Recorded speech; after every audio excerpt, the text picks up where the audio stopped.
TSRTC కార్మికుల సమ్మె నేపథ్యంలో ప్రభుత్వం ప్రత్యామ్నాయ ఏర్పాట్లు చేస్తుంది. ప్రయాణికులకు ఇబ్బందులు తలెత్తకుండా తక్షణ చర్యలు చేపట్టింది. ఇందులో భాగంగా జిల్లాల వారీగా ఆర్టీఓలకు ప్రత్యామ్నాయ రవాణా ఏర్పాట్లకు ఆదేశాలు జారీ చేసింది. ప్రైవేట్ డ్రైవర్లు వాహనాల వివరాలు సేకరించి అవసరమైన సేవలు అందించనున్నారు. ఇక జీహెచ్ఎంసీ పరిధిలో వీలైనన్ని ఎక్కువ ప్రైవేట్ వాహనాలను అందుబాటులో ఉంచాలని నిర్ణయం తీసుకున్నారు. పరిస్థితిని నిరంతరం పర్యవేక్షించేందుకు ప్రత్యేక అధికారులను నియమించింది ప్రభుత్వం. ప్రజలు సహకరించాలని, ఇబ్బందులు లేకుండా ప్రభుత్వం అన్ని చర్యలు తీసుకుంటుందని అధికారులు తెలిపారు.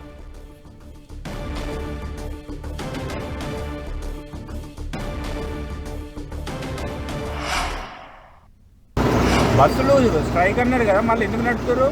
ప్రైవేట్ వాళ్ళ పిహెచ్పి వాళ్ళు అంటే కండక్టర్ ఉంటారా? ఇప్పుడు కండక్టర్ లేడు, టికెట్ కొడతలేరా? మీరు టికెట్ కొట్టలేదు, ఫ్రీ తీసుకోవాలి తెచ్చాలి. ఏమవుతుంది అన్న ఫ్రీగా నడిపితే? మనకేం తెలుసు, డిఎం చెప్పి తీసుకోవచ్చు. అచ్చా, డి అని చెప్పి. ఓకే ఓకే సరే.